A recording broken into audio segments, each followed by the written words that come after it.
आज समय खिलौनों की बात करने का है। कौन खेलना चाहता है खिलौनों से? आज प्रधानमंत्री जी ने पूरे देश को खिलौना बना दिया। जहां 2 करोड़ रोजगार की बात होती थी, अब वहाँ रोजगार खत्म हो चुके हैं। अगर ये पढ़े होते तो आज प्रधानमंत्री थोड़ी ना होते। लोग सुसाइड कर रहे हैं, मरी के कगार पर है। लगातार पेशेंट बढ़ रहे हैं, उसकी बात नहीं करते, ऐसे देश नहीं चलेगा। दिल्ली हाईकोर्ट ने कहा है कि आत्मनिर्भर की बात पाखंड है। कोई तो आदमी देश के अंदर है जो सच बोल रहा है। भारतीय जनता पार्टी की सरकार, चाहे नरेंद्र मोदी हो चाहे योगी आदित्यनाथ हो, शुरू से लेकर के जो आदमी इनके खिलाफ बोलता है उसको मुंह बंद करती है, उनको जेल में डालने का काम करती है। अब कुछ नहीं कर रहे, अब तो उनकी मनमर्जी चल रही है सब। अब हमें ऐसा लगता है प्रधानमंत्री जी शायद होश में नहीं होते, लोगों के घर डूब गए, मर रहे हैं भुखमरी से। प्रधानमंत्री जी खिलौने की बात कर रहे हैं, अफीम गांजे के प्रभाव में। अरे प्रधानमंत्री जी कुछ शर्म करो, चुल्लू भर पानी में डूब मरो कर शर्म हो। क्यों मोदी पैसा लेके भाग रहा है? साबित हो चुका है देश को लूटने वालों में जिसके नाम के पीछे मोदी लगा हुआ है, वो लोग इस देश के डकैत हैं। देखिए, ये सरकार पूरी तरीके से फेल हो चुकी है। प्रधानमंत्री जी जो है पूरी तरीके से हिटलरवादी काम कर रहे हैं। आज बेरोजगारी हुई है, इतनी उत्पीड़न हो रहा है, लोगों को मारा जा रहा है, पीटा जा रहा है, तो जवाब तो ये देंगे।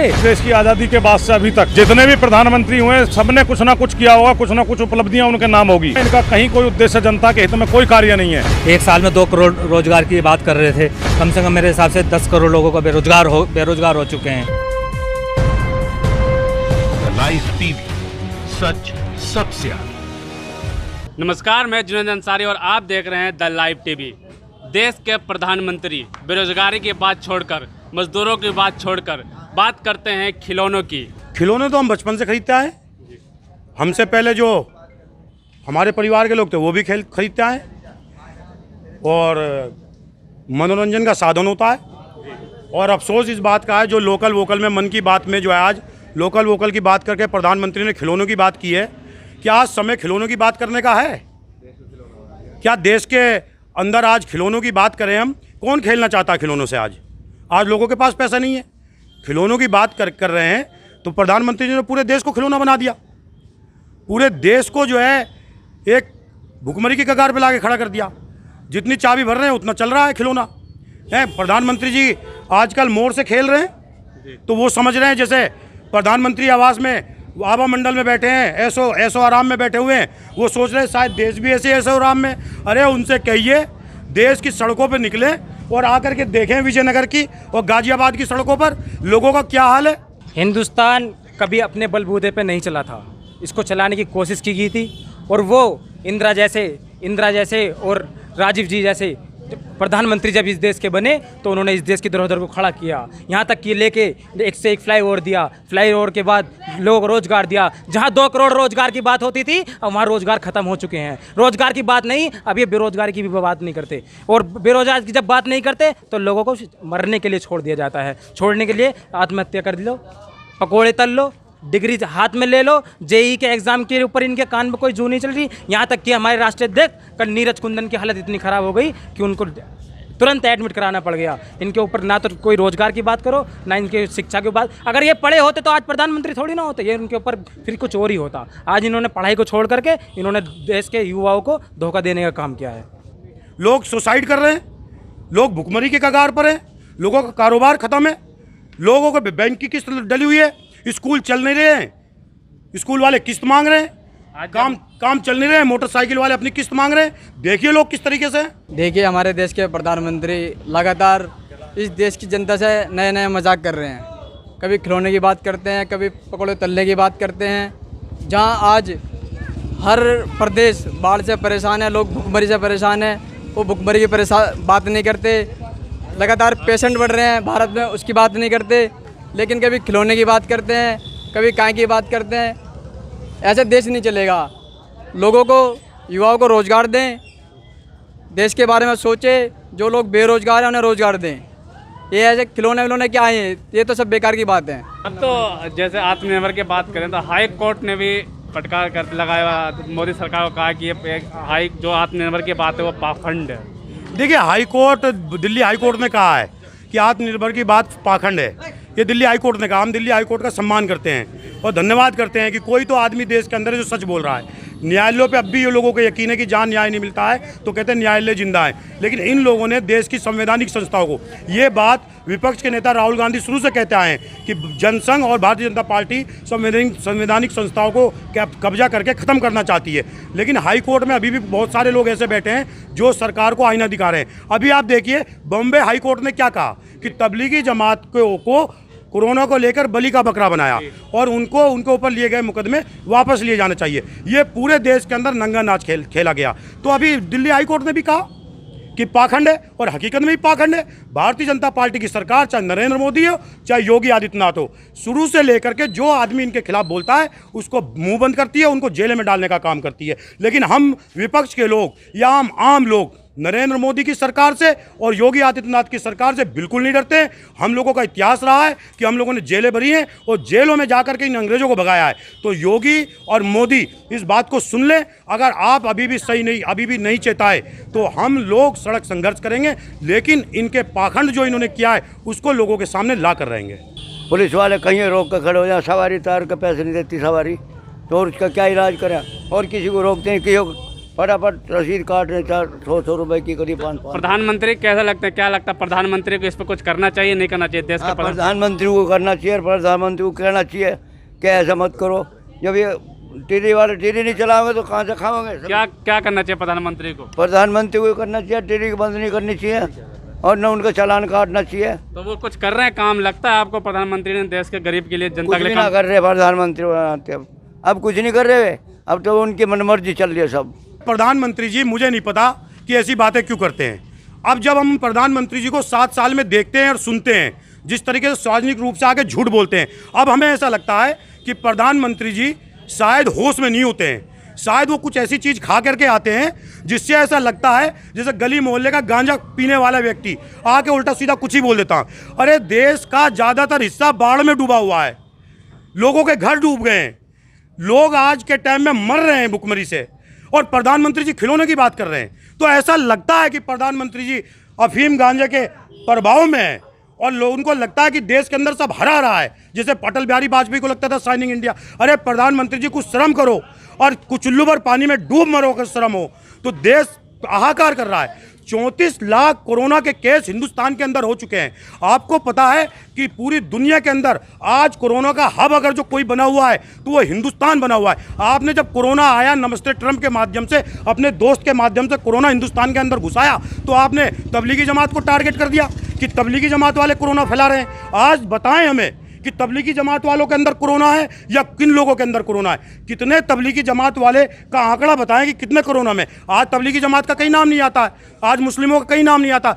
भारतीय जनता पार्टी के प्रधानमंत्री नरेंद्र मोदी का सिर्फ लोगों को बहकाने के अलावा कोई काम नहीं है। आज वो खिलौने की बात कर रहे हैं, कल वो मेक इन इंडिया की बात करते हैं। एक शेर लाए थे जिसके अंदर पुर्जे थे, वो शेर टूट फूट गया। प्रधानमंत्री जी लोगों को बहकाने के अलावा कोई दूसरी काम नहीं करते। यह प्रधानमंत्री क्या करेंगे?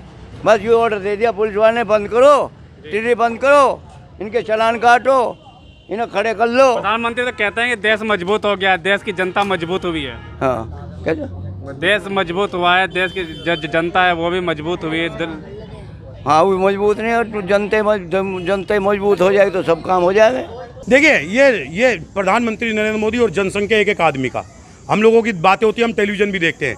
आज टेलीविज़न ने पूरे देश का माहौल बिगाड़ा हुआ है। ये पोर्टल चैनल वाले जो हैं वो कहीं ना कहीं आज भी सच्चाई दिखा रहे हैं। आज नरेंद्र मोदी से कोई भी बात कर लें, आप कोई भी सवाल कर लें, वो आपको जैसे ही आप उनके खिलाफ सवाल करेंगे वो आपको राष्ट्रद्रोही कह देंगे। दूसरी चीज़ जो आप ये कह रहे हैं कि विपक्ष से सवाल करती है, आज जो भी बिगाड़ है, जो भी बात है नरेंद्र मोदी से या भारतीय जनता पार्टी के लोगों से आप करेंगे तो वो सीधा इसका दोषी पंडित जवाहरलाल नेहरू को, इंदिरा गांधी को, राजीव गांधी को ठहरा देंगे। बल्कि इस देश को बिगाड़ने में आज जितना बड़ा योगदान नरेंद्र मोदी का है उससे बड़ा योगदान किसी का नहीं है। आप मन की बात ना करिए। जितने बड़े बड़े बुद्धिजीवी, जितने महापुरुष हुए हैं, चाहे हमारे गौतम बुद्ध हुए हैं, चाहे मोहम्मद साहब हुए हैं जो पैगंबर हैं इस्लाम धर्म के अंदर, वो हुए हैं, चाहे गांधी जी हुए हैं, चाहे कोई हुआ है, सब लोगों ने दूसरों के मन की बात सुनी है और जब जाकर के इम्प्लीमेंट किया किसी बात को। ये एक नया प्रधानमंत्री आया जो प्रधानमंत्री आवास के अंदर बैठ करके, और पता नहीं कौन सा नशा इसकी दिमाग में, अब तो लोग बोलने लगे हैं खुल के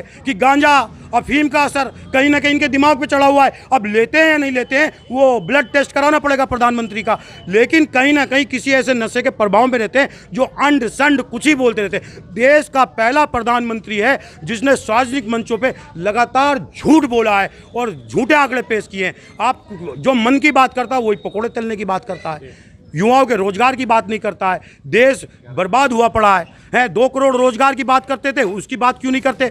आप 100 स्मार्ट सिटी की बात करते थे, उसकी बात क्यों नहीं करते? दाऊद इब्राहिम को पकड़ के लाने की बात करते थे, वो कहाँ है दाऊद इब्राहिम? या तो नीरव मालिया पैसे लेके भाग गया और मोदी पैसे लेके भाग गया। जितने पैसे लेके भागने वालों में है बहुतायत उनके नाम के पीछे मोदी क्यों लगा हुआ है? आपको पता है कितने मोदी पैसा लेके भागे हैं? और वो भाग कैसे गए? क्यों मोदी पैसा लेके भाग रहा है? क्योंकि ये साबित हो चुका है कि देश के अंदर से देश को लूटने वालों में जिसके नाम के पीछे मोदी लगा हुआ है वो लोग इस देश के डकैत हैं। अब तो लोग अपने बच्चे के नाम के पीछे मोदी लिखना भी नहीं चाहते। 2-2 करोड़ प्रति वर्ष के हिसाब से नौकरी देने का वादा किया था, लेकिन 2 करोड़ के बजाय मुझे लग रहा है 3 करोड़ प्रत्येक वर्ष के हिसाब से हटाने का काम कर रहे हैं। इनका उद्देश्य क्या है कि जो हमारे आरक्षण की वजह से जो संविधान में ओबीसी को 27% आरक्षण मिला है उसकी वजह से जो थोड़े बहुत हमारे लोग इक्का दुक्का कहीं 100 में 1 आध हज़ारों में 1-2 लग जाते थे, ये पूरी तरीके से चाहते हैं कि उस निजीकरण के नाम पर वो बच्चे जो है बिल्कुल बेरोजगार रहें। अब अगर निजीकरण होता है, इनके यार दोस्त अंबानी जी, अडानी, इनके मित्र लोग जब उसको चलाएंगे तो आप देखिए कि ठेकेदारी में क्या होता है कि जब तक शरीर चलेगा, हाथ पैर चलेंगे, तब तक वो लोग जो है वहाँ काम करेंगे, और जब शरीर चलना काम बंद होगा या पैसे की ज़्यादा की बात करेगा तो प्राइवेट वाले निकाल के बाहर कर देते हैं। आज बेरोजगारी हुई है, इतनी उत्पीड़न हो रहा है, लोगों को मारा जा रहा है, पीटा जा रहा है, तो जवाब तो ये देंगे 2014 के बाद। 2014 से पहले का वो जाने, 2014 का बाद का ये जाने, इन्हें जवाब देना चाहिए क्या हो रहा है। उत्पीड़न आज पिछड़ी जाति और दलितों पर कितना उत्पीड़न हो रहा है। आज उत्तर प्रदेश के अंदर गरीब आदमी का रहना मुश्किल हो गया, आज अपने मकान बेचना चाहते हैं और दिल्ली वगैरह जैसे उसमें रहना चाहते हैं। इतना उत्पीड़न हो रहा है, दिन हत्या हो रही है, लूट हो रही है, अपहरण हो रहा है, बलात्कार हो रहे हैं। ये सरकार जवाब ना दे के ना अपने को बचना चाहती है और नेहरू जी को, कांग्रेस पार्टी को देना चाहती है। देखिए, सरकार पूरी तरीके से चाहे लोकल पर वोकल की बात करते हो, चाहे आत्मनिर्भर की बात करते हो, ये सब पूरी तरीके से भारतीय जनता नहीं, भारतीय झूठ पार्टी है। और ये देश का दुर्भाग्य है। आप देखिए, देश की आज़ादी के बाद से अभी तक जितने भी प्रधानमंत्री हुए सब ने कुछ ना कुछ किया होगा, कुछ ना कुछ उपलब्धियां उनके नाम होगी, लेकिन इन्होंने केवल रेलवे को बेच रहे हैं, एयरपोर्ट को बेच रहे हैं। पूरी तरीके से ये खुद जो है सरकार बनाने के बाद में देश को बेच रहे हैं, और जो दुर्भाग्यपूर्ण है, इनका कहीं कोई उद्देश्य जनता के हित में कोई कार्य नहीं है। एक साल में 2 करोड़ रोजगार की बात कर रहे थे, कम से कम मेरे हिसाब से 10 करोड़ लोगों को बेरोजगार हो चुके हैं। ये आत्मनिर्भर कहाँ बना रहे हैं? लोग छोटे जो काम कर लेते थे, ठेली पट्टी लगा लेता था, आत्मनिर्भर था, उनको भी लोगों ने ख़त्म कर दिया है। और जो इनकी पुलिस है, पुलिस ही नहीं किया और लूट मचा रखी है, उन्हें मारते पीटते हैं बेचारों को, और पैसा तक लेते हैं उन लोगों से, कम महीने के 2000-3000 रुपये। आत्मनिर्भर कहाँ है? वो तो बिल्कुल बेरोजगार बना दिया इन लोगों को। और कोरोना के नाम पे लोग, पुलिस वालों ने कितना जो बेचारे सड़कों पे जा रहे थे पैदल, गरीब आदमी, उन पर लठ बजवाया सरकार ने। ये क्या आत्मनिर्भर बनाएंगे? उनको तो ट्रेन के पटरियों पर कटवा के मरवा दिया। सर, जब तक बढ़ती महंगाई रहेगी, गरीब इंसान क्राइम भी करेगा, चोरी भी करेगा, लूटपाट भी करेगा। क्योंकि गरीब इंसान के पास जब तक खाने को पैसा नहीं होगा तो पैसा सरकार तो देगी नहीं आपको, ना तो गरीब इंसान को देगी। तो गरीब इंसान चोरी, डकैती और लूटपाट ही करेगा। जब तक ये सरकार रहेगी, सरकार के अंदर ना तो किसी गरीब का भला होगा, गरीब और गरीब होएगा, अमीर और अमीर होएगा। जो क्राइम है वो दिन प्रतिदिन इसीलिए बढ़ रहा है कि जो बेरोजगारी बढ़ रही है। जैसे हमारे युवा भाइयों ने बताया आपको, जो बेरोजगारी बढ़ेगी, हमारे पास युवाओं के पास खाने के लिए कुछ नहीं होगा, करने के लिए कुछ नहीं होगा, तो आदमी पेट तो भरेगा। उसमें 2 ही रास्ते निकलते हैं, या तो आदमी लूट करेगा या आत्महत्या करेगा या कोई भी क्राइम का रास्ता करेगा। तो वो इसके लिए पूरी तरीके से मोदी जी और योगी जी जिम्मेदार हैं। मुझे ये बताइए, आज तक क्या हुआ है? कौन सी नौकरियां मिली हैं? कोई नौकरी नहीं मिली। पूरे लॉकडाउन घर बैठा रहा हूँ मैं, 7 महीने हो गए लॉकडाउन को, कोई नौकरी नहीं मिली और ना ही मिलने वाली। मीडिया देश का चौथा स्तंभ है। जो आर भारत टीवी के आप अरविंद गोस्वामी जी की बात करते हैं, मुझे पूरी तरीके से लगता है कि वो भाजपा के लिए काम करते हैं। भाजपा का चैनल है, सत्ताधारी पार्टी का चैनल आप मानिए, जबकि मीडिया जो है चौथा स्तंभ है। कोई भी चैनल है, कोई छोटा है बड़ा है, चौथा स्तंभ है। आप अपनी बात को पेपर के माध्यम से, न्यूज़पेपर है या इलेक्ट्रिक मीडिया है, तो वो सही दिशा में देश के लिए करना चाहिए। और अर्णव गोस्वामी जी का जो मतलब है वो अपना, जैसे मोदी जी का, अमित शाह जी का आदेश होगा वैसे करेंगे वो लोग। ये छटनी करना क्या चाहते हैं? लोगों को लूटना चाहते हैं। आज देखो, मैं ये कहना चाहता हूँ आपके माध्यम से, आज सरकार के पास पेट्रोल के नाम पे लूट मचा रखी है। 82 रुपये पेट्रोल है। सरकार ऐसे लूट रही है, कैसे लूट रही है सरकार 82, जबकि अंतर्राष्ट्रीय मार्केट में कच्चे तेल की कीमत गिरी है। पूरे वर्ल्ड में तेल की कीमत कम हुई है, लेकिन एक ये हिंदुस्तान है, जहाँ पे पेट्रोल की कीमत लगातार बढ़ रही है और सरकार अपने जवाब ना देकर दूसरे पर ऊपर डाल रही है। देखिए, ये सरकार पूरी तरीके से फेल हो चुकी है। अब इस सरकार को जनता उत्तर प्रदेश की 2022 में तैयार बैठी है और बिहार की जनता भी इसमें 2020 में जो चुनाव होगा आपका विधानसभा का, बिल्कुल जनता तैयार बैठी है। आप चुनाव आने दीजिए।